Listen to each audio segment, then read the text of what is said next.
አሃዱ አምላክ አሜን። ክርስቶስ ተንሥአ እሙታን አሰሮ ለሰይጣን ሰላም ኮነ። ክርስቶስ በታላቅ ኃይልና ሥልጣን ከሙታን መካከል ተለይቶ ተነሳ። ሰይጣንንም አሰረው፣ አዳምንም ነፃ አወጣው። ሰላም ከእንግዲህ ወዲያ ደስታና ሰላም ሆነ። ክቡራን አበው መነኮሳት፣ አባቶቼ ሊቃውንተ ቤተ ክርስቲያን በየማይረጋችሁ፣ አባቶቼ ካህናት፣ በአገልግሎት የምትመስሉኝ ወንድሞቼ መምህራን ወንጌል፣ ወንድሞች ዲያቆናት፣ የእግዚአብሔር ልጆች፣ የድንግል ማርያም ወዳጆች እንደምን አመሻችሁ። በቸርነቱ ሳይገባን የኃጢአታችንን ብዛትና የሰውነታችንን ክፋት ተመልክቶ ሳያጠፋን ዕድሜ ለንስሐ ሰጥቶ ዳግም በቅድስናው ስፍራ ሰብስቦ ስሙን እንድንጠራ ቃሉን እንድንሰማ የፈቀደልን የአባቶቻችን የቅዱሳን አምላክ የሰራዊት ጌታ እግዚአብሔር ስለማይነገረው ስጦታው ክብርና ምስጋና ይግባው። በቅድሚያ እግዚአብሔር አምላካችን ሁላችንን በቸርነቱ ጠብቆ እንኳን ለብርሃነ ትንሣኤውና ለዳግም ትንሣኤው በዓል በሰላምና በጤና አደረሰን አደረሳችሁ። አምላካችን እግዚአብሔር ከእናታችን ከእመቤታችን ከቅድስተ ቅዱሳን ከድንግል ማርያም ከወላዲተ አምላክ ረድኤትና በረከት ሁላችንንም ያሳትፈን። የምስጢር ባለቤት እግዚአብሔር አምላካችን ለሁላችንም ምስጢሩን ገልጦ ያስተምረን። ሳያዩ የሚያምኑ ብፁዓን ናቸው። የዮሐንስ ወንጌል ምዕራፍ 20 ቁጥር 29። ለዛሬ አምላካችን እግዚአብሔር እንደረዳን መጠን በሚኖረን ጊዜ የምንማርበት የትምህርታችን ርዕስ ይህ ይሆናል። ዛሬ በዚህ ርዕስ ለመማር የመረጥንበት ምክንያታችን በቤተ ክርስቲያናችን ሥርዓትና ታሪክ መሠረት በየዓመቱ ትንሣኤውን ካከበርን በኋላ በሳምንቱ ወይም 8ኛውን ቀን ዳግም ትንሣኤ ብለን እናከብረዋለን። አምላካችን ጌታችን መድኃኒታችን ኢየሱስ ክርስቶስ ለሐዋርያው ለቅዱስ ቶማስ ትንሣኤውን በገለጠ ጊዜ የተናገረው ቃል ነው። ሳያዩ የሚያምኑ ብፁዓን ናቸው። የዮሐንስ ወንጌል ምዕራፍ 20 ቁጥር 29 ርዕሳችን ነው። በዚህ ርዕስ ውስጥ በመጀመሪያ የአምላካችን የጌታችን የመድኃኒታችን የኢየሱስ ክርስቶስን ነገረ ትንሣኤውን እንመለከታለን። ከዚያም በኋላ በዳግም ትንሣኤ ሞትን ድል አድርጎ በተነሳበት በ8ኛው ቀን የሆነውን ነገር እንመለከትና ዛሬ እኛ ከዚህ ታሪክ ልንማር የሚገባው ነገር ምን እንደሆነ አንስተን ትምህርታችንን እንጠቀልለዋለን። አምላካችን እግዚአብሔር በነገር ሁሉ ማስተዋልን ይስጠን። ሁላችን እንደምናውቀው አምላካችን እግዚአብሔር አዳምና እኛ ልጆቹን ለማዳን በወደደ ጊዜ የተነገረው ትንቢት እንዲፈጸም የተቆጠረው ሱባኤ በደረሰ ጊዜ ከቅድስት ሥላሴ አንዱ አካላዊ ቃል እግዚአብሔር ወልድ በባህሪ አባቱ በእግዚአብሔር አብ ፈቃድ በባህሪ ሕይወቱ በእግዚአብሔር መንፈስ ቅዱስ ፈቃድ በራሱም በእግዚአብሔር ወልድ ፈቃድ ከሰማየ ሰማያት ወረደ። ከቅድስተ ቅዱሳን ከድንግል ማርያም ከሥጋዋ ሥጋ ከነፍሷ ነፍስ ነስቶ በተዋሂዶ ከበረ። በቤተልሔም ዋሻ በከብቶች በረት ተወለደ። ቀስ በቀስ በሥጋ አደገ። 30 ዘመን ሲሞላው በዮርዳኖስ መሃል በዮሐንስ እጅ ከተጠመቀ በኋላ ሳይውል ሳያድር ዕለቱን ወደ ገዳመ ቆሮንቶስ ገብቶ 40 ቀን 40 ሌሊት ጾሞ ጸልዮ ከዲያብሎስ ተፈትኖ ዲያብሎስን ድል የምናደርግበትን ኃይል ለእኛ ለልጆቹ ካደለ በኋላ ሕሙማነ ሥጋን በእጁ ታምራት ሕሙማነ ነፍስን በቃሉ ትምህርት እየፈወሰ ተመላለሰ። በጸሎተ ሐሙስ ምሽት በፈቃዱ ታልፎ ተሰጠ። በዕለተ ዓርብ በቀራንዮ መስቀል ላይ ተሰቀለ። ለባሕርዩ ሞት የማይስማማው አምላክ በሥጋ ሞተ። በ11 ሰዓት የአርማትያሱ ደጉ ቅዱስ ዮሴፍና የማታው ተማሪ የአይሁድ አለቃ ኒቆዲሞስ የአምላካችን የጌታችን የመድኃኒታችን የኢየሱስ ክርስቶስን ቅዱስ ሥጋውን ከችንካር አላቀው ከመስቀል አውርደው በአዲስ በፍታ ገንዘው በአዲስ መቃብር ቀበሩት። 3 ቀንና 3 ሌሊት በጎልጎታ መቃብር ካደረ በኋላ ሞትን ድል አድርጎ መግነዝ ፍቱልኝ፣ መቃብር ክፈቱልኝ ሳይል በኃይሉና በሥልጣኑ ተነሳ። መጽሐፍ እንደሚል ክርስቶስ ስለ ኃጢአታችን ሞተ በሥጋ ተቀበረም። መጽሐፍም እንደሚል በሦስተኛው ቀን ተነስቷል ነው ያለው።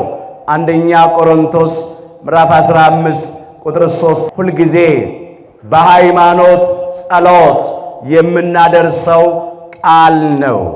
ሊቃውንቱም እንዲህ ነው እያሉት እነ ቅዱስ ዲዮስቆሮስ በቅዳሴያቸው የማይሞተው ሞተ በሥጋ፣ ሞትን ይሽረው ዘንድ ሞተ በሥጋ፣ ሙታንን ያድን ዘንድ ሞተ በሥጋ ነው ያሉት ሊቀ ሐዋርያት ቅዱስ ጴጥሮስም በአንደኛ ጴጥሮስ መልእክቱ ምዕራፍ 3 ቁጥር 18 ጀምሮ እርሱ ጻድቅ ሆኖ ስለኛ ስለ አመፀኞቹ አንድ ጊዜ ስንት ጊዜ አምላካችን ጌታችን መድኃኒታችን ኢየሱስ ክርስቶስ በሥጋ የሞተው አንድ ጊዜ ነው። የሞተውም በፈቃዱ ነው። የሞተውም ስለኛ ስለ ኃጢአተኞቹ ብሎ ነው። አንድ ጊዜ አለ ስለኛ ስለ አመፀኞቹ በኃጢአት ምክንያት አለ በእኛ ኃጢአትና በደል ምክንያት ስለኛ ተገብቶ ሞቷልና አለ። በሥጋ ሞተ፣ በመንፈስ ግን ሕያው ሆነ ነው ያለው። በሥጋ ሞተ አለ ረሃብ፣ ጥም፣ ድካም፣ እንቅልፍ፣ ሞት የሚስማማውን ሥጋ ከቅድስተ ቅዱሳን ከድንግል ማርያም ከሥጋዋ ሥጋ ከነፍሷ ነፍስ ነስቶ በተዋሂዶ ከብሮ በሥጋ ማርያም ተወልዶ ስለተገለጠ በመንፈስ ግን ሕያው ይሆናል። መንፈስ ያለው መለኮታዊው ባህሪውን ነው። በመለኮታዊው ባህሪው ሞት የለበትም። ሞት ለባህሪው አይስማማውምና እንኳን በመለኮታዊው ባህሪው ቀርቶ ከሥጋው ጋር ተዋሂዳ ያለችው ነፍሱ እንኳን ሕያዊት ናት፣ ዘላለማዊት ናት። እንኳን የእርሱ ነፍስ የእኛም ነፍስ ሕያዊት ናት፣ ዘላለማዊት ናት። እንዲህ እንዳለ በመዋዕለ ስብከቱ አነ ውእቱ ትንሣኤ ወሕይወት ነው ያለው። ትንሣኤና ሕይወት እኔ ነኝ ብሏል። የዮሐንስ ወንጌል ምዕራፍ 11 ቁጥር 25 አምላካችን ጌታችን መድኃኒታችን ኢየሱስ ክርስቶስ ትንሣኤ ነው፣ ሕይወት ነው። ለጊዜው ሕይወት መሆኑን የ12 ዓመት ብላቴና የምኵራቡ አለቃ የኢያኢሮስን ልጅ ከሞት አስነስቶ ሕይወት ሰጥቶ ሕይወትነቱን አሳይቷል። ሌላው ናይን በሚባል መንደር የነበረችውን የዚያችን መበለት ባለሞተባት ሴት አንድ ጎበዝ ልጅ አስነስቶ ሕይወት ትንሣኤ መሆኑን አሳይቷል። ይህ ብቻ አይደለም። የ4 ቀን ሬሳ አልዓዛርን ከመቃብር አስነስቶ ለሞተው ለአልዓዛር ሕይወት ሰጥቶ ትንሣኤና ሕይወት መሆኑን አሳይቷል። ከምንም በላይ ደግሞ አምላካችን ኢየሱስ ክርስቶስ ትንሣኤና ሕይወት መሆኑን ያሳየው በሥጋ ሞቶ ተቀብሮ ሞትን ድል አድርጎ በመነሳት ትንሣኤ ነኝ ያለ አምላክ መቃብርን ድል አድርጎ አሳይቷል። ሕይወት ነኝ ያለ አምላክ ሞትን አሸንፎ አሳይቷል። ክፎች ክርስቶስን በግፍ ሰቀሉት፣ ገደሉት። ደግሞ እንዳይነሳ ለማድረግ መቃብሩን በመሳሪያ ኃይልና በሰራዊት ኃይል አስጠበቁ።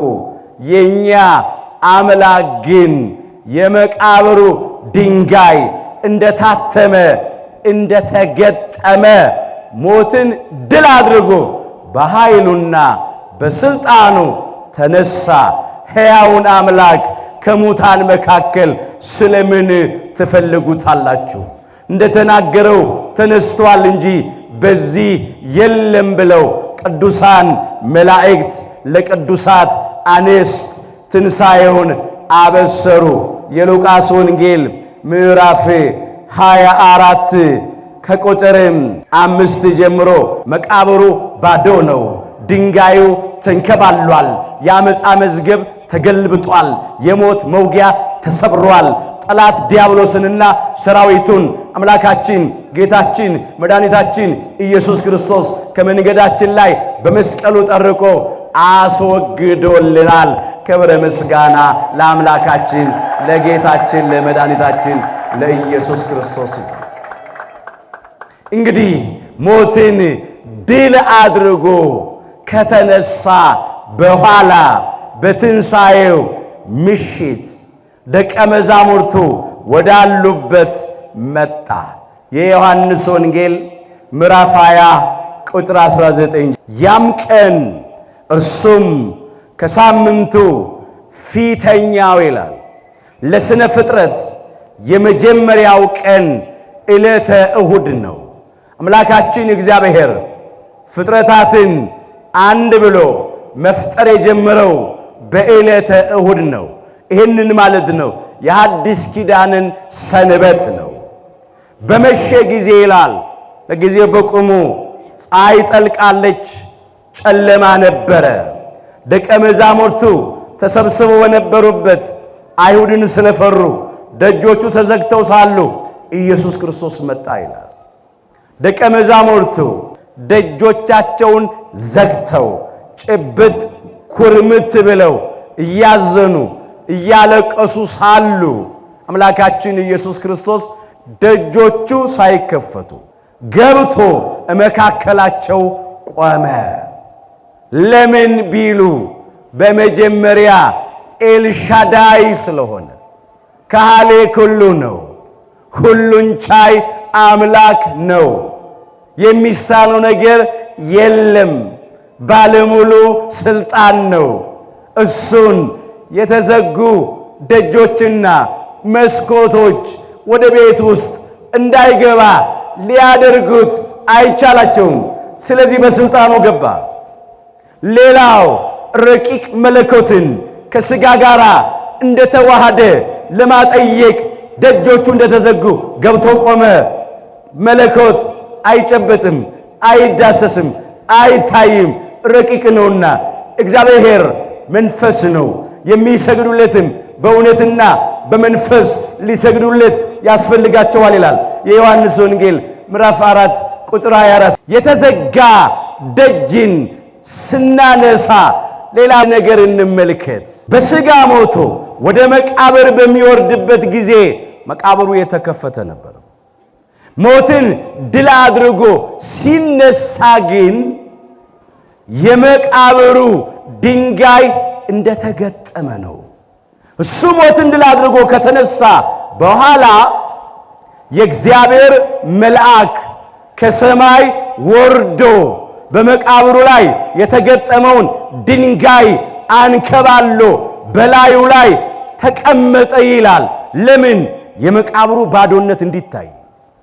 በእውነት አምላካችን ጌታችን መድኃኒታችን ኢየሱስ ክርስቶስ ሞትን ድል አድርጎ እንደተነሳ እንዲረጋገጥ የማቴዎስ ወንጌል ምዕራፍ 28 ከቁጥር 2 ጀምሮ እነሆም የጌታ መልአክ የእግዚአብሔር መልአክ ከሰማይ ስለወረደ ታላቅ የምድር መናወጥ ሆነ።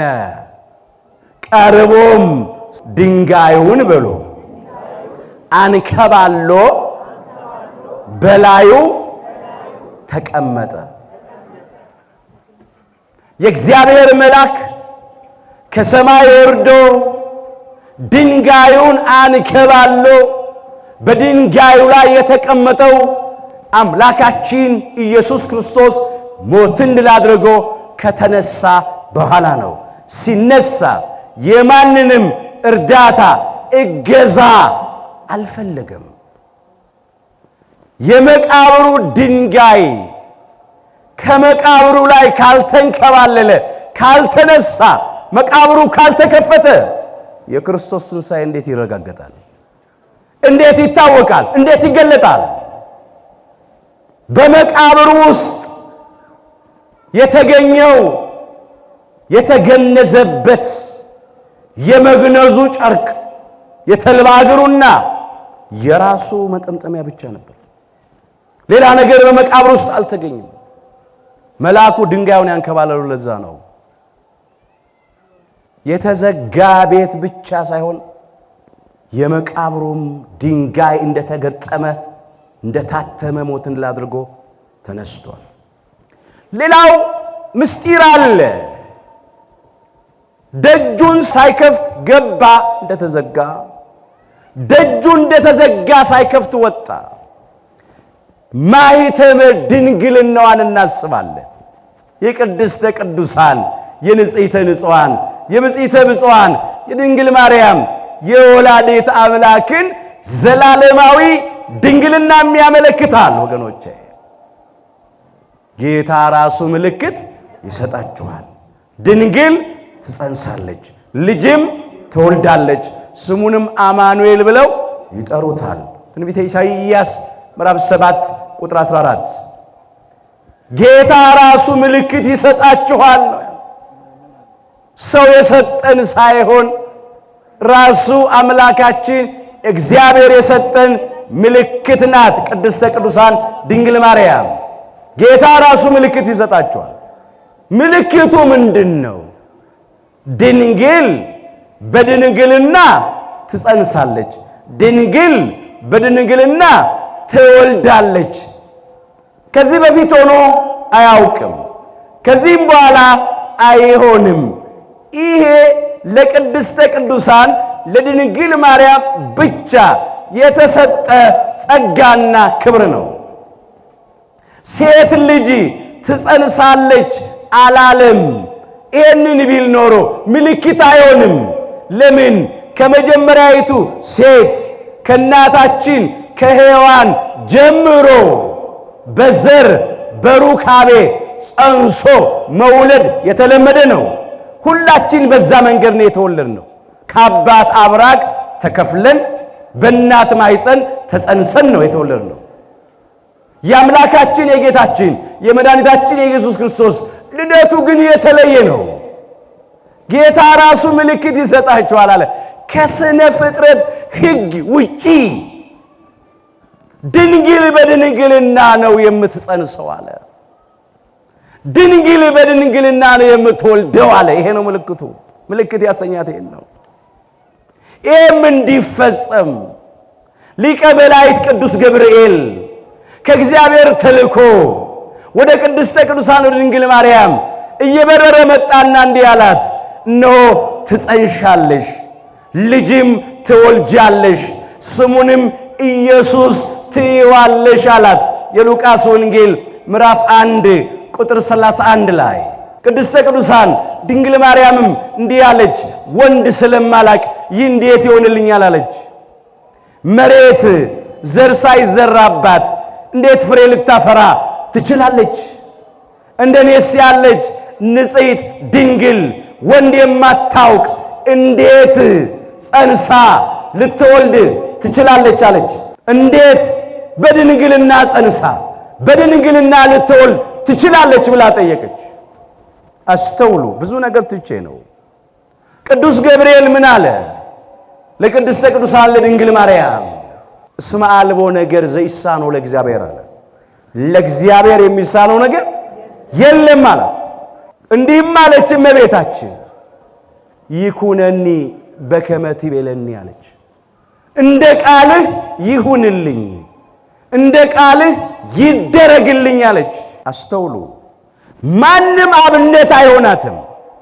ከእርሷ በፊት በድንግልና ጸንሳ በድንግልና የወለደች ድንግል የለችም። እገሊት የምትባለውን ድንግል አብነት አድርጋ ነው ምሳሌ ሆናት ነው አይባልም። እምነቷ ታላቅ ነው። ለዚህ እኮ ነው ቅድስት ኤልሳቤጥ እንዲህ ብላ ያመሰገነቻት፣ ከጌታ የተነገረላት ቃል ይፈጸማልና ያመነች ብፅዕት ናት ብላ ቅድስተ ቅዱሳን ድንግል ማርያምን አወደሰቻት፣ አመሰገነቻት። ክብር ውዳሴ ለቅድስተ ቅዱሳን ለድንግል ማርያም ለወላዲተ አምላክ። የሉቃስ ወንጌል ምዕራፍ 1 ከቁጥር 45 ላይ መመልከት ይቻላል። ከእግዚአብሔር የተነገረላት ምን የሚለው ቃል? እነሆ ጌታ ራሱ ምልክት ይሰጣቸዋል፣ ድንግል ትጸንሳለች፣ ልጅም ትወልዳለች፣ ስሙንም አማኑኤል ይሉታል። ይሄ እኮ ነው የተፈጸመው። እነሆ ትጸንሻለሽ፣ ልጅም ትወልጃለሽ፣ ስሙንም ኢየሱስ ትይዋለሽ ብሎ ያበሰራትን ቃል አመና ተቀበላለችና በድንግልና ጸነሰች። በእግዚአብሔር ፈቃድ በሊቀ መላእክት በቅዱስ ገብርኤል ብስራት ቅድስተ ቅዱሳን ድንግል ማርያም ያለ ወንድ ዘር በረቀቀ በመንፈስ ቅዱስ ጥበብ አካላዊ ቃል እግዚአብሔር ወልድን በድንግልና ጸነሰችው፣ በድንግልናም ወለደችው። ከመጽነስ በፊት ድንግል፣ በጸነሰች ጊዜ ድንግል፣ ከጸነሰችውም በኋላ ድንግል፣ ከመውለድ በፊት ድንግል፣ በወለደችውም ጊዜ ድንግል፣ ከወለደችውም በኋላ ዘላለማዊት ድንግል ናት። በትንቢተ ሕዝቅኤል ምዕራፍ 44 ከቁጥር 1 ጀምሮ ወደ ምስራቅ ወደሚመለከተው በስተውጭ ወዳለው ወደ መቅደሱ በር አመጣኝ ነው የሚለው። ተዘግቶም ነበረ። እግዚአብሔርም ይህ በር ተዘግቶ ይኖራል እንጂ አይከፈትም፣ ሰውም አይገባበትም፣ የእስራኤል አምላክ እግዚአብሔር ገብቶበታልና ተዘግቶ ይኖራል። አሁን በምድር ላይ በሰው እጅ የተሰራና ያልተከፈተ የማይከፈት ቤተ መቅደስ ብንፈልግ አናገኝም። ቤተ መቅደሱ የሚታነጸው በሮቹ ተከፍተው ገብተን ለአምልኮቱ እንድንበረከክበት ነው፣ ለክብሩ እንድንዘምርበት ነው፣ እንድናመሰግንበት እንድንጸልይበት ነው። ይሄ በምስጢር ነው የተነገረው። ምስራቅ ያላት አማናዊት ምስራቅ ቅድስተ ቅዱሳን ድንግል ማርያምን ነው። በምስራቅ ትመሰላለች። ምስራቀ ምስራቃት ሞፃ ፀሐይ ትባላለች። የፀሐይ ጽድቅ የአምላካችን የጌታችን የመድኃኒታችን የኢየሱስ ክርስቶስ መውጫ አማናዊት ምስራቅ እርሷ ናት። ሁላችን እንደምናውቀው ከምስራቅ ፀሐይ ወጥቶ ለዓለም ሁሉ ያበራል። ከቅድስተ ቅዱሳን ከድንግል ማርያምም ፀሐይ ጽድቅ አማናዊ ብርሃን አምላካችን ኢየሱስ ክርስቶስ ተወልዶ ለዓለም ሁሉ አበራ። እንዲህ እንደተባለ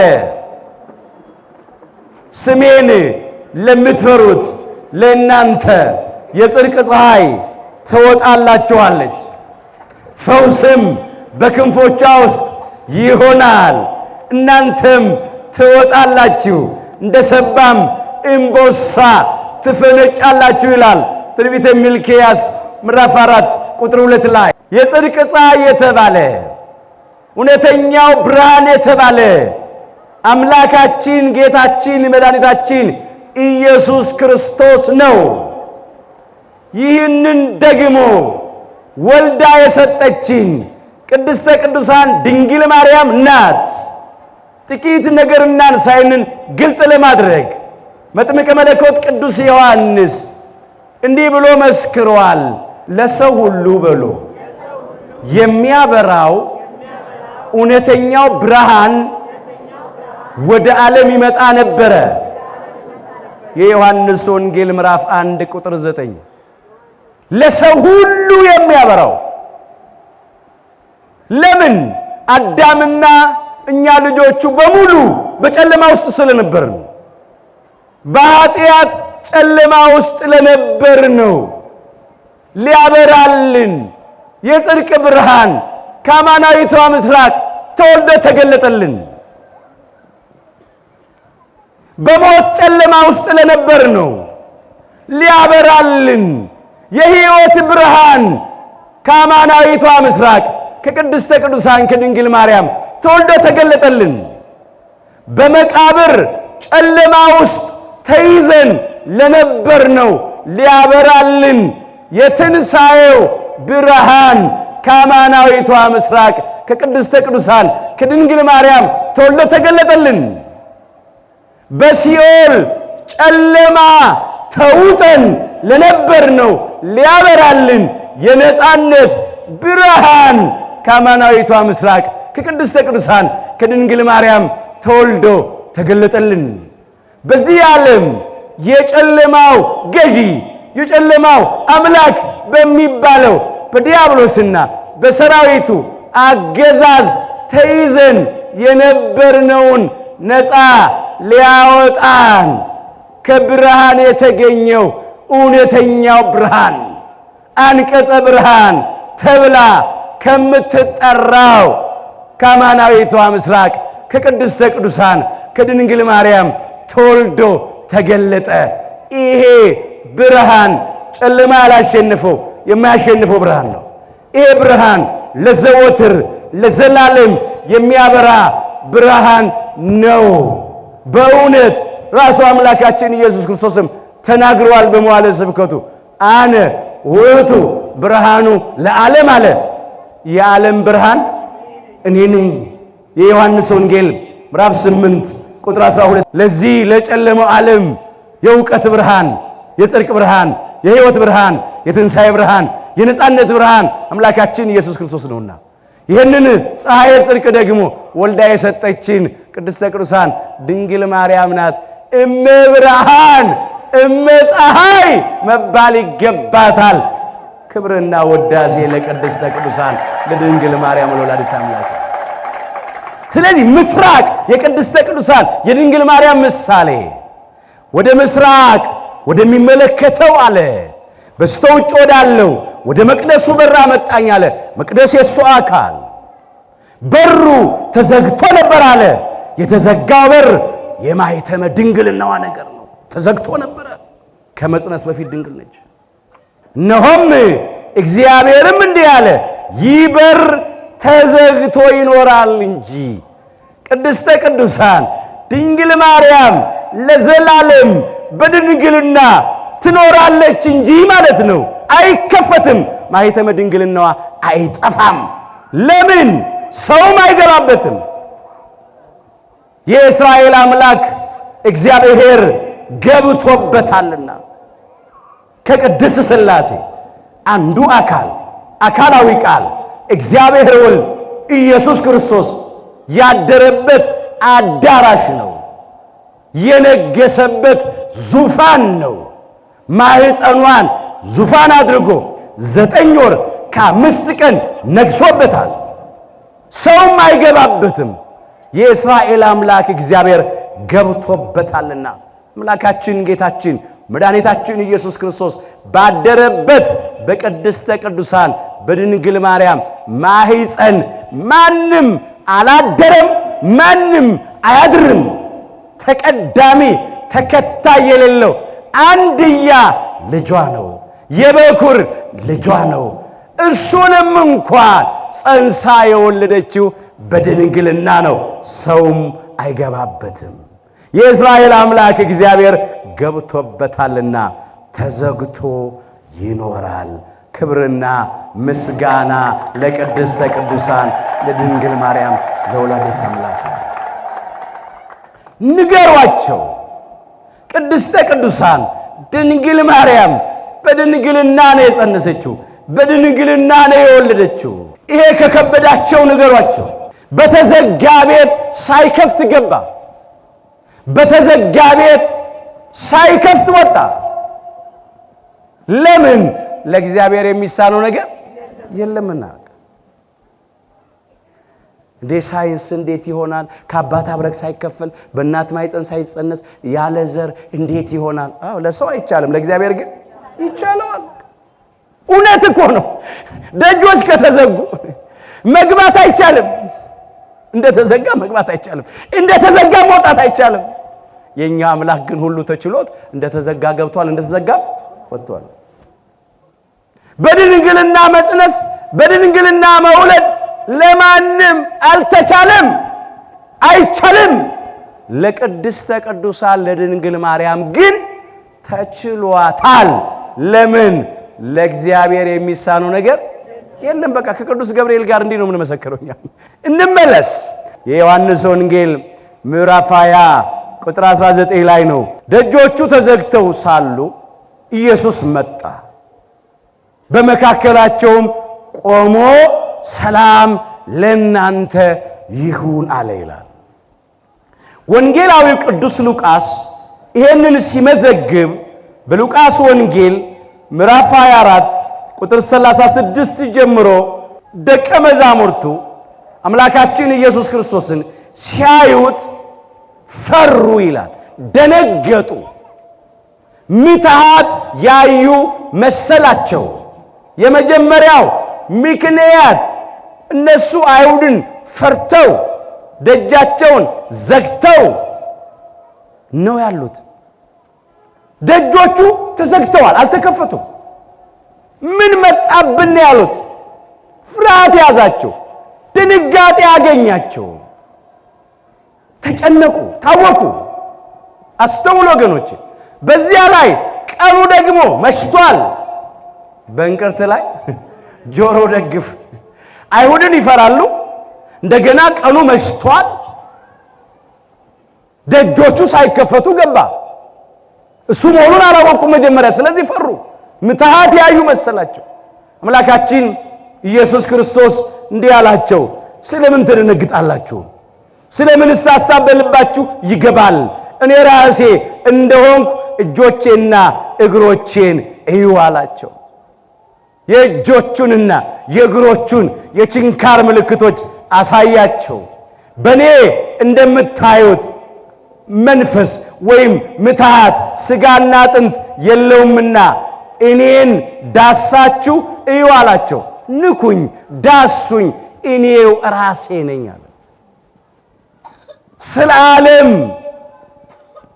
ቤዛ ለመሆን ዓለሙን ለማዳን በዕፀ መስቀል ላይ የተሰቀለው ሳዶር አላዶር፣ ዳናት አዴራ፣ ሮዳስ በሚባሉ ችንካሮች የተቸነከረው ጎኑን በጦር የተወጋው እሱ ራሱ እንደሆነ ይኸው ምልክቱን ይው። እንዲህ ባለ አይነት መከራ አልነበረም ወይ በግፍ ተሰቅዬ በሥጋ ሞቼ ተቀብሬ የነበርኩት? እኔው ነኝ። ሞት የማያሸንፈኝ ሕይወት ነኝ፣ አይዞአችሁ አላቸው። መቃብር ይዞ የማያስቀረኝ ትንሣኤ ነኝ፣ አይዞአችሁ ተነሽልችላችኋለሁ አለ። ክብር ምስጋና ለአምላካችን ለጌታችን ለመድኃኒታችን ለኢየሱስ ክርስቶስ። ደቀ መዛሙርቱም በሎ ጌታችንን ባዩ ጊዜ ደስ አላቸው። የዮሐንስ ወንጌል ምዕራፍ 20 ቁጥር 20። መጀመሪያ ሲያዩት ፈርተዋል፣ ደንግጠዋል፣ ታውከዋል ስላላወቁት። ሁለተኛ ግን ማየት ያለው መጀመሪያ ያዩት በሥጋ አይናቸው ነው። ሁለተኛ ያዩት በልቡናቸው አይኖች ነው። እሱ መሆኑን ሲያውቁ ደስ አላቸው። ለካ የኛ አምላክ አሉ። ሞት የማያሸንፈው ሕይወት ነው። መቃብር ይዞ የማያስቀረው ትንሣኤ ነው። ሞተ፣ ተቀበረ፣ አለቀ፣ አከተማ፣ በቃ ተደመደመ ስንል ተነሳልን አሉ። ደስ አላቸው። ደስ ይበላችሁ፣ የምስራች ደስ አላችሁ። እንዲህም ብሏቸው ነበራ። የዮሐንስ ወንጌል ምዕራፍ 16 ከቁጥርም 22 ጀምሮ አሁን እናንተ ታዝናላችሁ ነበር ያላቸው ለደቀ መዛሙርቱ ጥቂት የሐዘን የመከራ ጊዜ ነበረባቸውና ከጸሎተ ሐሙስ ምሽት አንስቶ እስከ ትንሣኤው ዕለት አሁን እናንተ ታዝናላችሁ፣ ነገር ግን እንደገና አያችኋለሁ፣ ልባችሁም ደስ ይለዋል፣ ደስታችሁንም የሚወስድባችሁ የለም ብሏቸው ነበር። እንደገና አያቸው። መቼ?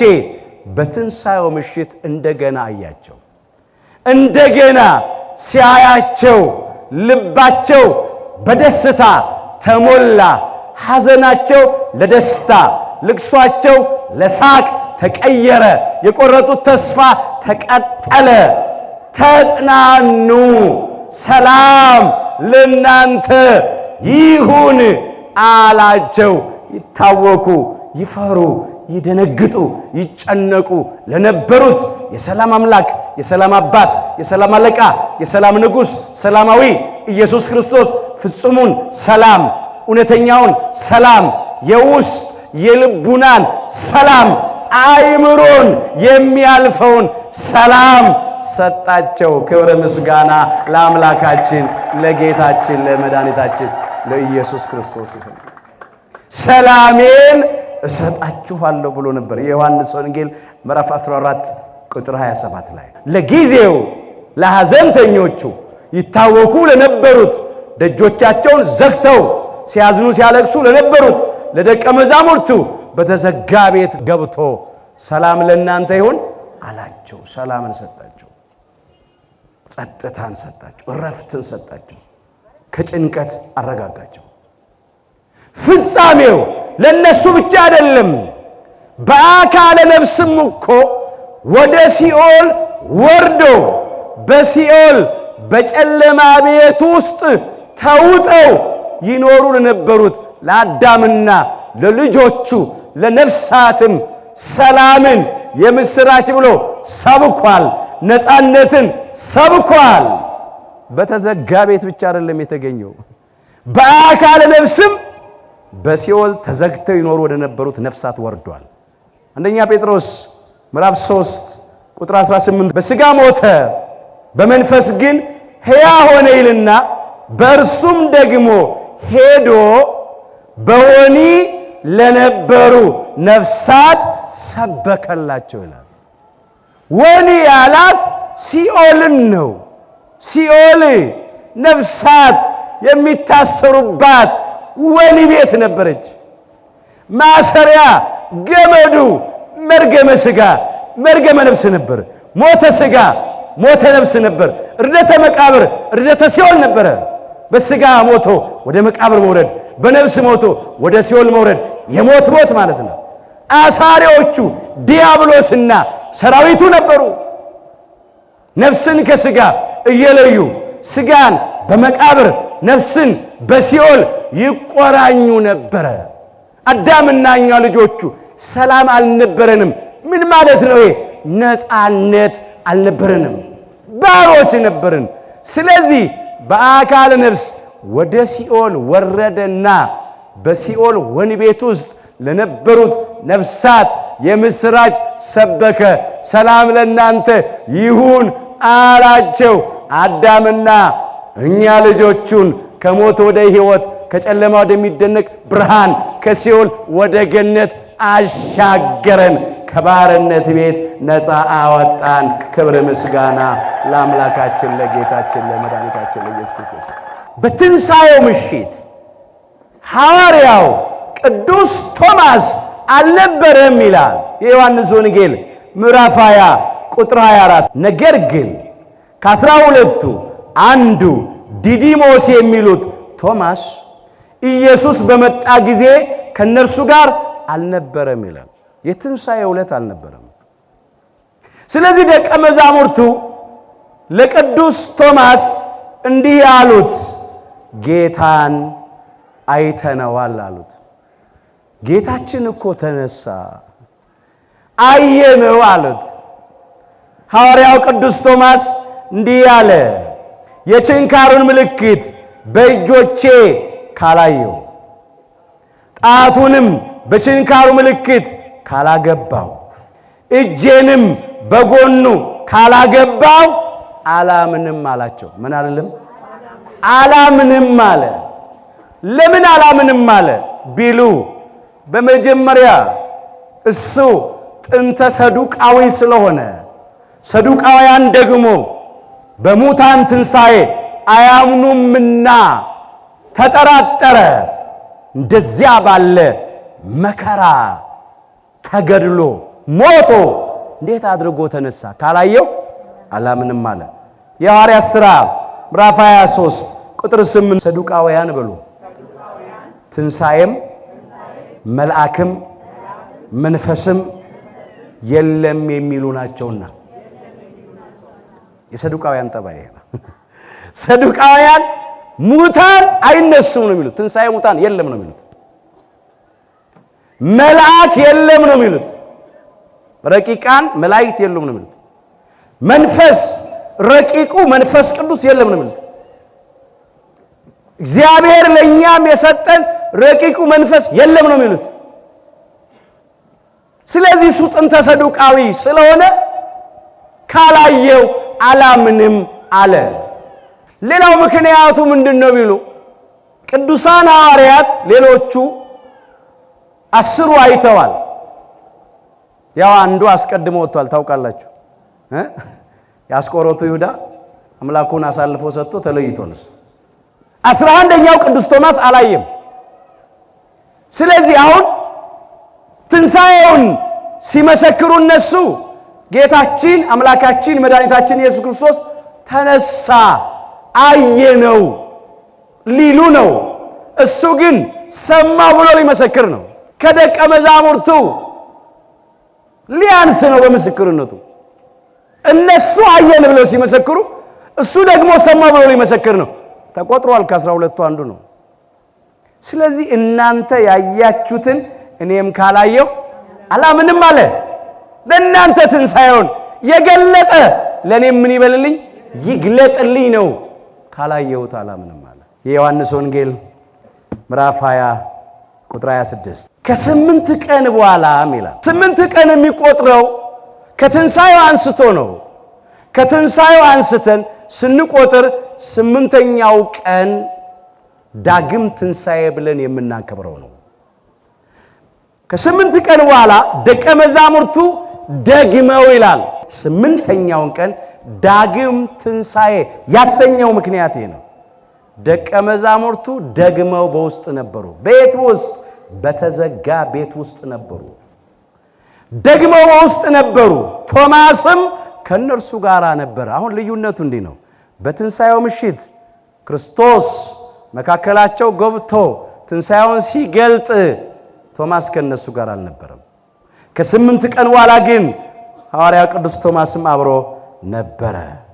ደጆቹ ተዘግተው ሳሉ ልክ እንደ ትንሣኤው ምሽት ኢየሱስ መጣ፣ በመካከላቸውም ቆሞ ሰላም ለእናንተ ይሁን አላቸው። ከዚያም በኋላ ቶማስን ከነሱ መካከል ለይቶ የጠራሱን ጣትህን አምጣና እጆቼን እይ አለው። እጅህንም አምጣና በጎኔ አግባው አለው። ለምን? የችንካሩን ምልክት በእጄ ምን ካላልኩ ካልዳሰስኩ፣ በጣቴ ካልነካው፣ በተወጋው ጎኑም እጄን ካላገባው ምን አልልም አላምንም ብሎ ነበር። እነሱ አስቀድመው ትንሣኤውን ስለገለጠላቸው እጆቹን እግሮቹን አሳይቷል። የተወጋው ጎኑን አሳይቷቸዋል። ዳሱኝ፣ ንኩኝ፣ እኔው ነኝ ራሴ ነኝ ብሏቸዋል። ቶማስ ግን ይሄን አላወቅም። ገና በትንሣኤው አላመንም፣ አላረጋገጠም። ስለዚህና ንካኝና ዳሰኝና እመን አረጋግጣለሁ። ከዚያም ያመንክ እንጂ ያላመንክ አትሁን አለው። ተነስቷል ቢሉህ አልተነሳም አትበል፣ ወይም ካላየው አላምንም አትበል። ይኸው ተነስቻለሁ። ደቀ መዛሙርቱ የመሰከሩት ምስክርነት እውነት ነው፣ አትጠራጠር አለ። ቅዱስ ቶማስ መጀመሪያ ሲነካው ጌታዬ አለ። ሲዳሰው እሳተ መለኮት ቢፈጀው ቢያቃጥለው እጁን ቢያኮራምተው ምን አለ? አምላኬ አለ። እጁ ተኮማተረ፣ እሳተ መለኮት አቃጠለ።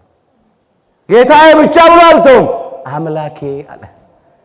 የጌቶች ጌታ የአማልክት አምላክ የኃያላን ኃያል የነገስታት ንጉሥ ነውና አምላካችን ጌታችን መድኃኒታችን ኢየሱስ ክርስቶስ። ከዚያም አምላካችን ቶማስን እንዲህ አለው፣ ስላየኸኝ አምነሃል፣ ስለነካኝ ስለዳሰስከኝ አምነሃል። ሳያዩ የሚያምኑ ብፁዓን ናቸው። ርዕሳችን ነው። ለማመን መስፈርቱ መንካት፣ መጨበጥ፣ መዳሰስ አይደለም። ሳያዩ የሚያምኑ ብፁዓን፣ ንዑዳን፣ ክቡራን የተመሰገኑ ናቸው አለ። ነገረ ትንሣኤውን ስናነሳ ሳያዩ የሚያምኑ ብፁዓን ናቸው። የቅዱስ ቶማስ ትንሣኤውን ካላየው አላምንም ብሎ መጠራጠሩ ለበጎ ሆኗል። ለምን? ክርስቶስ አልተነሳም። ሥጋው በመቃብር መፍረስ መበስበስን አግኝቷል የሚሉ ሰዎች አሉ፣ ዛሬም አሉ። ወይም ደቀ መዛሙርቱ ሥጋውን በሌሊት ሰረቁት የሚሉ አሉ። ሥጋውን እንደ ልብስ አውልቆት ተነሳ የሚሉ አሉ። ይህንን እንዳይሉ ቅዱስ ቶማስ ምኑን ነካ? ምኑን ዳሰሰ? ክርስቶስ ባይነሳ ኖሮ፣ በመቃብር ሥጋው ቢቀር ኖሮ ቅዱስ ዳዊትም እኮ የዘመረውን ቅዱስ ጴጥሮስ በባለ አምሳ እንዲህ አድርጎ አምጥቶታል። የሐዋርያት ሥራ ምዕራፍ 2 ቁጥር 25 ዳዊት አለ፣ ክቡር ዳዊትን ነው። ስለ እርሱ እንዲህ ይላልና ነፍሴን በሲኦል አትተዋትምና ቅዱስንም መበስበስን ያይ ዘንድ አትሰጠውም እያለ ዘምሮ ነበር። ይሄን ያመጣው ከዳዊት መዝሙር 15 ቁጥር 8 ላይ ስቦ ነው ያመጣው። ክቡር ዳዊት የዘመረው ይህንን መዝሙር ስለ አምላካችን ስለ ኢየሱስ ክርስቶስ ትንሣኤ ነው። ራሱ ቅዱስ ጴጥሮስ ተርጉሞ እዚህ ላይ ይቀጥላል። የሐዋርያት ሥራ ምዕራፍ 2 ቁጥር 31 ላይ ስለ ክርስቶስ ትንሣኤ በሉ አስቀድሞ አይቶ በሉ ነፍሱ በሲኦል እንዳልቀረች ሥጋውን መበስበስን እንዳላየ ተናገረ። ክቡር ዳዊት ነፍሴን በሲኦል አትተዋትምና ቅዱስን መበስበስን ያይ ዘንድ አትሰጠውም ብሎ የዘመረው ስለ ክርስቶስ ትንሣኤ ነው አለ። የክርስቶስ ሥጋው በመቃብር መፍረስን መበስበስን አላየም አላገኘውም። ቅዱስህንም መበስበስን ያይ ዘንድ አትሰጠውም ስለተባለ ክቡር ዳዊትማ በሥጋ ሞቶ ሥጋው ፈርሷል፣ በስብሷል። በትንሣኤ ዘጉባኤ ነው የሚነሳው። ያን ቀን ይጠብቃል። ነፍሱ በሲኦል አልቀረችም። የክርስቶስ ነፍስ ነፍሳትን ነፃ ያወጣች ድል አድራጊት ነፍስ ናት። ክብረ ምስጋና ለአምላካችን ለጌታችን ለመድኃኒታችን ለኢየሱስ ክርስቶስ። ስለሱ ነው የተነገረው። እውነት ነው። የኛም ነገር አለበት። ወደፊት በትንሣኤ ዘጉባኤ በመጨረሻው ቀን አምላካችን ጌታችን መድኃኒታችን ኢየሱስ ክርስቶስን በኩር አድርገን አብነት አድርገን እኛም እንነሳለን። የሁላችንን ትንሣኤ የክብር ያድርግልን። የኛም ሥጋ በመቃብር ፈርሶ በስብሶ አይቀርም። ከሞት በኋላ ሕይወት አለን፣ ከመቃብር በኋላ ትንሣኤ አለን። አሁን ግን እንዳለ ቅዱስ ጳውሎስ ክርስቶስ ላንቀላፉት በኩራት ሆኖ ከሙታን ተነስቷል ይላል። አንደኛ ቆሮንቶስ ምዕራፍ 15 ቁጥር 20 ላይ ላንቀላፉት ሲል በሥጋ ለሞቱት ለተቀበሩት ማለት ነው። የሥጋን ሞት በእንቅልፍ ይመስለዋል። ያንቀላፉ እንደሚነቁ የተኙ እንደሚነሱ በመቃብር ያሉ ሙታን በትንሣኤ ዘጉባኤ በዕለተ ምጽአት ይነሳሉና ላንቀላፉት በኩራት ሆኖ ከሙታን ተነስቷል። በኩር ሆኖ መጀመሪያ አብነት ሆኖ ሞት በሰው በኩል ስለመጣ በመጀመሪያው ሰው በፍጡሩ በአዳም በኩል ሞት ስለመጣ ትንሣኤ ሙታን በሰው በኩል ሆኗልና ትንሣኤ ሙታን ሰው በሆነ አምላክ በዳግማዊው አዳም በአምላካችን በኢየሱስ ክርስቶስ በኩል ሆኗልና ሁሉ በአዳም እንደሚሞቱ በሉ እንዲህ ሁሉ በክርስቶስ ደግሞ ሕያዋን ይሆናሉና። ይሄን ማለት ነው። የኛም ሥጋ ፈርሶ በስብሶ አይቀርም፣ እንነሳለን። ቅዱስ ዳዊት ግን የዘመረው ስለ ክርስቶስ ትንሣኤ ነበር። ስለዚህ ቅዱስ ቶማስ ተጠራጠረ። ካላየው አላምንም፣ ካልነካው አላምንም አለ። ትንሣኤውን አረጋገጠ። ዛሬም አናምን የሚሉ ሰዎች ካሉ ለቅዱስ ቶማስ የተገለጠውን መናገር ነው። ስለዚህ ቤተክርስቲያን በየዓመቱ የትንሣኤውን 8ኛ ቀን ዳግም ትንሣኤ ብላ ታከብረዋለች።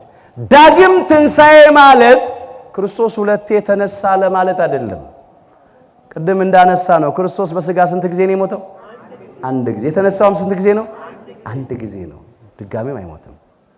ነገር ግን ዳግም ትንሣኤ የምትለው ቤተክርስቲያን ለደቀ መዛሙርቱ ተሰብስበው ሳሉ ልክ እንደ ትንሣኤው ምሽት ከ8 ቀን በኋላ ሲገለጥላቸው ስንተኛ ጊዜ ነበር?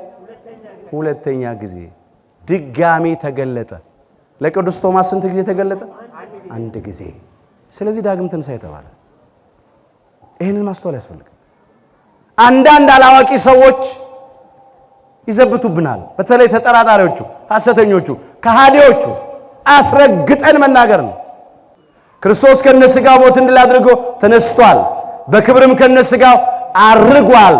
ዳግምም ለፍርድ በክበበ ትስብእት በሰው መጠን በሥጋ ማርያም በግርማ መለኮት በመለኮታዊ ግርማ ይመጣል። እየታየ ነው ይመጣው። የወጉት ሁሉ ያዩታል። ለምን? ከነሥጋው ስላረገ ነው። ሳያዩ የሚያምኑ ብፁዓን ናቸው። እምነት ራሱ የተመሰረተው በሚታይ በሚጨበጥ በሚዳሰስ በሚነካ ነገር ላይ አይደለም። ዕብራውያን ምዕራፍ 11 ከቁጥር 1 ጀምሮ እምነትም አለ ተስፋ ስለምናደርገው ነገር የሚያስረግጥ የማናየውንም ነገር የሚያስረዳ ነው። እምነት ራሱ የተመሰረተው በማናየው ነገር ላይ ነው፣ በምናየው ነገር ላይ አይደለም። ለሽማግሌዎች ለቀደሙት አባቶቻችን ማለት ነው፣ ለሃይማኖት አባቶቻችን የተመሰከረላቸው በዚህ ነውና ዓለሞች በእግዚአብሔር ቃል እንደተዘጋጁ።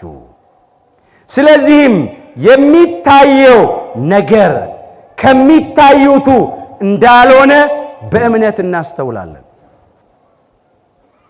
እነዚህ የሚታዩትን ነገሮች የፈጠረው የማይታየው ረቂቅ አምላክ እግዚአብሔር ነው።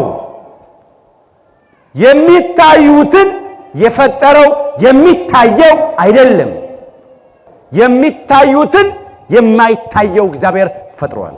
ዓለሞች በእግዚአብሔር ቃል እንደተዘጋጁ ሰማይንና ምድርን ሲፈጥር ይሁን እያለ በቃሉ ነው። ምንድነው የሚጀምረው? ኦሪት ዘፍጥረት ምዕራፍ 1 ቁጥር 1 ጀምሮ ስንመለከት እግዚአብሔር አምላክም በመጀመሪያ ሰማይና ምድርን ፈጠረ ብሎ ነው የሚጀምረው።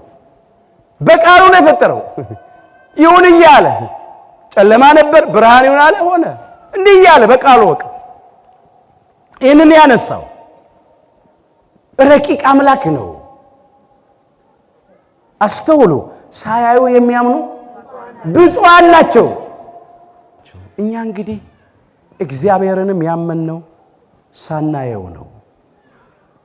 እግዚአብሔርን ያየው አንድስ እንኳን የለም፣ ሊያየውም አይቻለውም ይላል እግዚአብሔር ቃል። አምላካችን እግዚአብሔርን በባህሪ ክብሩ ያየው አንድስ እንኳን የለም፣ ማንም የለም። አንደኛ ጢሞቴዎስ ምዕራፍ 6 ቁጥር 16 እሱ ብቻ የማይሞት ነው ይላል። አምላካችን እግዚአብሔር በባህሪ መለኮቱ ሞት የለበትምና ማንም ሊቀርበው የማይችል ብርሃን ይኖራል። አንድ ሰው እንኳን አላየውም ሊያይም አይቻለውም ይላል። በባህሪ ክብሩ እግዚአብሔርን ያየው አንድስ እንኳን የለም፣ ሊያየውም አይቻለውም። ማንም ሊቀርበው በማይችል ብርሃን የሚኖር እሳተ መለኮት የሆነ አምላክ ነው። ነገር ግን በህልውና ያለ አንድያ ልጁ እግዚአብሔር ወልድ ኢየሱስ ክርስቶስ ተረከው፣ ነገረን፣ አስተማረን። የዮሐንስ ወንጌል ምዕራፍ 1 ቁጥር 18 መቼም ቢሆን እግዚአብሔርን ያየው አንድስ እንኳን የለም አለና በአባቱ እቅፍ ያለ አንድ ልጁ እርሱ ተረከው ይላል። በአባቱ እቅፍ ሲል እግዚአብሔር አብ እግዚአብሔር ወልድን እንዲህ በክንዶቹ እንደ ሕፃን ልጅ ታቅፎታል ማለት አይደለም። በአብ እሪና በአብ ህልውና ያለ በባህሪ የሚተካከለው በመልክ የሚመስለው ተቀዳሚና ተከታይ የሌለው አንድያ ልጁ የበኩር ልጁ እግዚአብሔር ወልድ ኢየሱስ ክርስቶስ ተረከው አለ። ከአባቴ ዘንድ ወጥቼ ወደ ዓለም መጥቻለሁ፣ ደግሞ ዓለምን እተዋለሁ፣ ወደ አባቴ እሄዳለሁ እያለ እኔና አብ አንድ ነን እያለ እኔን ያየ አብን አየ እያለ ተረከው። በቃ ይሄን ማለት ነው እንጂ እግዚአብሔርን ያየ የለም። እግዚአብሔርን ሳናየው አምነነዋል፣ እናምነዋለን፣ እንወደዋለን፣ ለአምልኮቱ እንንበረከካለን፣ ለክብሩ እንዘምራለን። ይሄ ደግሞ ከብፁዓን ከንዑዳን ከክቡራን ከሚመሰገኑት ጋራ ያስቋጥረናል። ለምን? ሳያዩ የሚያምኑ ብፁዓን ናቸው። ክብር ምስጋና ለአምላካችን ለእግዚአብሔር ይሁን። ሳናየው አምነነዋል፣ ሳናየው እንወደዋለን፣ እናመልከዋለን። ቅዱስ ጴጥሮስ ይህንን እንደዚህ አድርጎ አምጥቶታል። አንደኛ ጴጥሮስ ምዕራፍ 1 ቁጥር 8 ጀምሮ እርሱንም በሉ ሳታዩት ትወዱታላችሁ። ሳያዩ የሚያምኑ ምኖች ናቸው? ብፁዓን ናቸው። እግዚአብሔርን ሳናየው እንወደዋለን፣ እናመልከዋለን። ሳታዩት ትወዱታላችሁ። አሁንም ምንም ባታዩት በእርሱ አምናችሁ የእምነታችሁን ፍጻሜ እርሱም የነፍሳችሁን መዳን እየተቀበላችሁ በማይነገርና ክብር በሞላበት ሐሴት ደስ ይላችኋል አለ። ሳናየው እንወደዋለን፣ ሳናየው እናምነዋለን፣ ሳናየው እያመለክነው እንኖራለን። ዛሬ ሀልዎተ እግዚአብሔርን የማያምኑ ሰዎች አሉ። እግዚአብሔር የለም የሚሉ ሰዎች አሉ። እንብላ እንጠጣ ነገ እንሞታለን የሚሉ ሆዳቸው አምላካቸው፣ ክብራቸው በኖራቸው፣ ሐሳባቸው ምድራዊ፣ መጨረሻቸው ጥፋት የሆኑ ሰዎች አሉ። የማያውቁት ሀገር አይናፍቅም። ማነው ሄዶ የመጣ ማነው ሞቶ የተነሳ እያሉ በእግዚአብሔርም ሕልውና አያምኑም፣ በሙታንም ትንሣኤ አያምኑም። ሰዱቃውያን የሚመስሉ አሉ። በመላእክት የማያምኑ አሉ። ዛሬም ተረፈ ሰዱቃውያን አሉ። ግን ሳያዩ የሚያምኑ ብፁዓን ናቸው። ደግሞ ለማመን ማየት የግድ አይደለም። የሰማነውን አምነን መቀበል። ለምን? እምነት ከምንድን ነው? ከመስማት። መስማት በእግዚአብሔር ቃል። ሮሜ 10 ቁጥር 17 እምነት የተመሰረተው በመስማት ነው። የምንሰማውም ያልተበረዘውን ያልተከለሰውን ንጹሕ የሆነውን የእግዚአብሔርን ቃል ነው። ጥርጥር፣ ሐሰት፣ እንክርዳድ ያልተቀላቀለበትን ነው። እሱን አምኖ ተቀብሎ መኖር ነው። ቶማስን ያመንክ እንጂ ያላመንክ አትሁን አለው። ዛሬም ተጠራጣሪዎችን፣ ከሃዲዎችን፣ ሀልዎተ እግዚአብሔርን የማያምኑትን የማይቀበሉትን ያመናችሁ እንጂ ያላመናችሁ አትሁኑ እንላለን። ለምን? ሳያዩ የሚያምኑ ብፁዓን ናቸውና። ሰዎች ስላላዩት አየር ሕልውና መኖር ይመሰክራሉ። አየር አይታይም፣ አይጨበጥም፣ አይዳሰስም ይላሉ።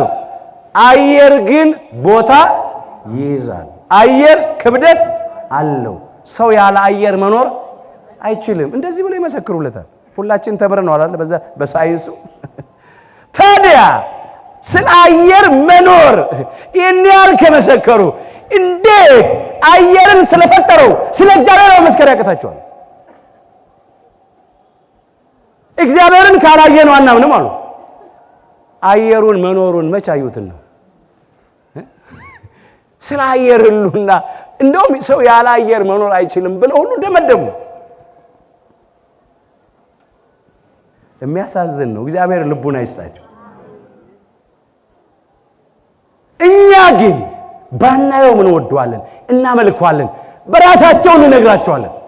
ስለ አየር ሕልውና ይሄንን ያህል አምናችሁ ከመሰከራችሁለት እኛ ደግሞ አየርን የሚታየውንም የማይታየውንም ፈጥሮ ስለሚገዛው ስለ እግዚአብሔር እንመሰክራለን እንላለን፣ እንናገራለን።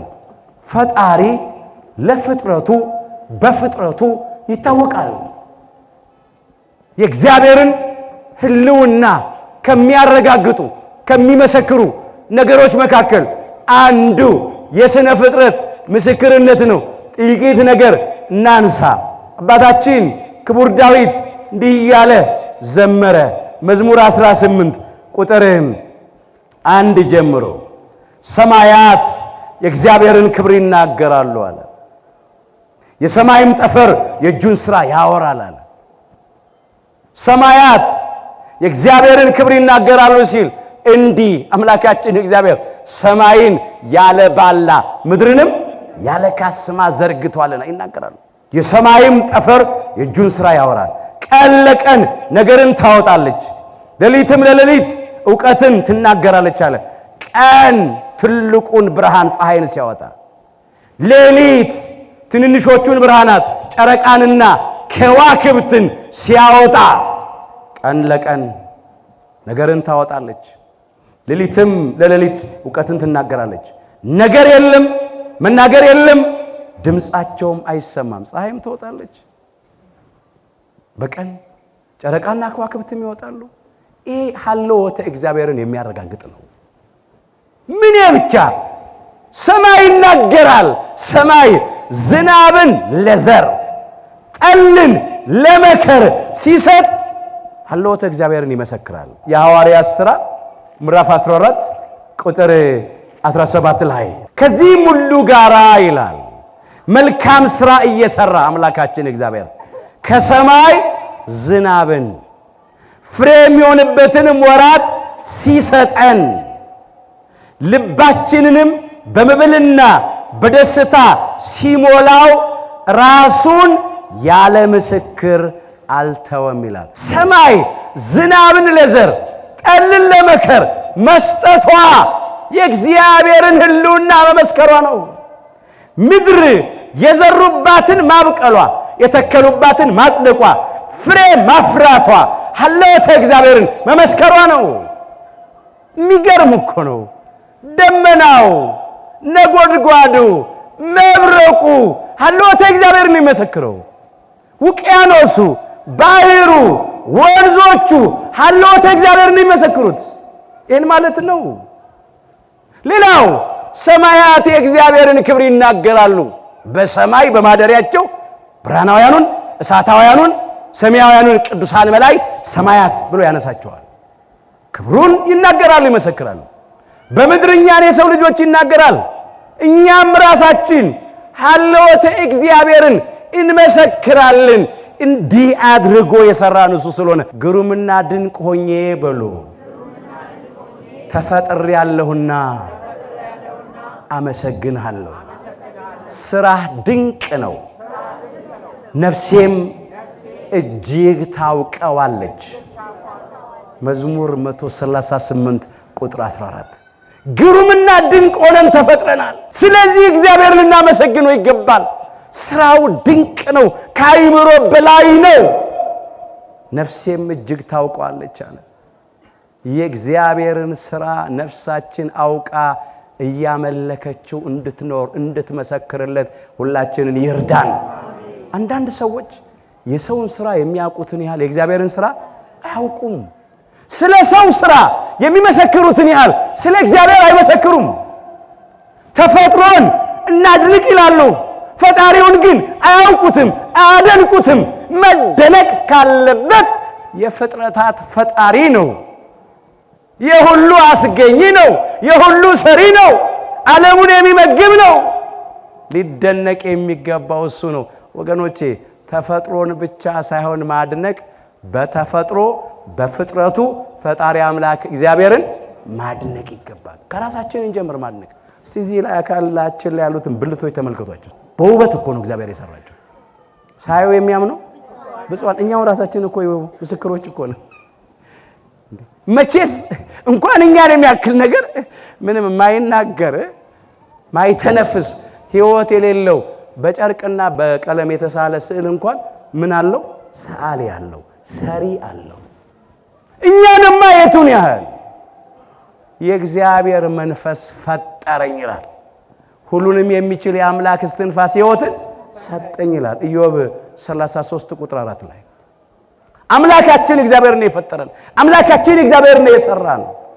ስለዚህ ይህንን አምላክ እያመንነው እያመለክነው እንኖር ይገባናል። እውነት ነው ከስጋችን ጋር ተዋሂዳ ያለችውን ነፍሳችንን አላየናትም፣ አናያትም። በእኛ ውስጥ አለች፣ ግን ምን ትመስላለች? ምን ታክላለች? አላየናትም። ግን እኔ ነፍሴን ስላላየዋት ነፍሴ የለችም ብንል እሷን ከመኖር የሚከለክላታል? የለም። እኛ ባናያትም ነፍሳችን ከስጋችን ጋር ተዋሂዳለች። በሷ ነው እኮ ሕያዋን ሆነን የምንኖረው። ነፍስ ከስጋማ ሲለይ እኮ በድን ነው፣ ጭቃ ነው፣ አፈር እኮ ነው። የእግዚአብሔር መንፈስ ፈጠረኝ፣ ሁሉንም የሚችል የአምላክ እስትንፋስ ሕይወትን ሰጠኝ አለው። ለዚህ ነው የዚህ ዓለም ጠበብቶች አንድ ሞት የቀረበውን የሚያጣጥረውን ሰው በመስታወት ቤት ውስጥ አደረጉትና እስቲ ነፍሱ ምን ትመስላለች? እንዴት ነው የምትወጣው? የቱ ጋር ነው ያለችው? ብለው መመራመር ጀመሩ። ብዙ ሰዓት ቆዩ። እሱ ግን ነፍሱ ከስጋው ተለይታለች። የለም ያንን የሚያቅመ ብቻ ነው እግዚአብሔር ብቻ ነው። ወገኖቼ ካላየው አላምንም አይባልም። አሁን አንድ ቀላል ነገር ልጠይቃችሁ። አንድ አይነ ስውር አይኖቹ ማየት የተሳናቸው የፀሐይን ብርሃን ስላላየ ፀሐይ የለችም ማለት ይችላል? ደግሞስ የለችም ቢላት እሷን ከመኖር ሊከለክላት ይችላል? አይችልም። እግዚአብሔር የፈጠረላቸውን ነገር እየተጠቀሙ ሀልዎተ እግዚአብሔርን ክደው የሚኖሩ ሰዎች አሉ። እጅግ የሚያሳዝኑ ናቸው። እግዚአብሔር ለነኚህ ልቡን አይስጥልን። ሳያዩ የሚያምኑ ብፁዓን ናቸው። የማያምኑ ሰዎች ቢኖሩ የነሱ አለማመን እግዚአብሔርን ታማኝነት ያስቀራልና አለ ቅዱስ ጳውሎስ። በፍጹም አያስቀርም። እግዚአብሔር የታመነ አምላክ ነው።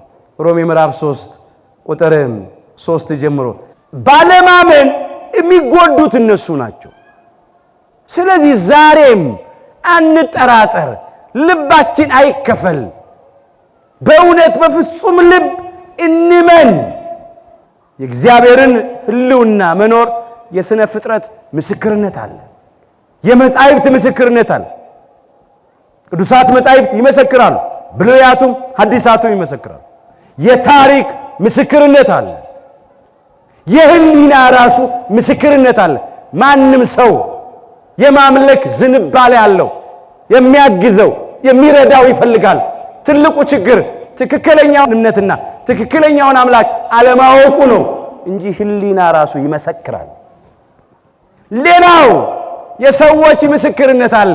ቅዱሳን ነቢያት መስክረዋል፣ ቅዱሳን ሐዋርያት መስክረዋል፣ ጻድቃን ሰማዕታት መስክረዋል፣ በመንፈስ ቅዱስ ተመርተው መስክረዋል። ምስክርነታቸው የታመነ ነው። ሰዎች እንኳን የደረሱትን ድርሳት የፈለሰፉትን ፍልስፍና የቀመሩትን ቀመር እንኳን አምነን ተቀብለን በሱ እየተመራን ነው። በመንፈስ ቅዱስ የተመሩትንማ አባቶቻችን የቱን ያህል።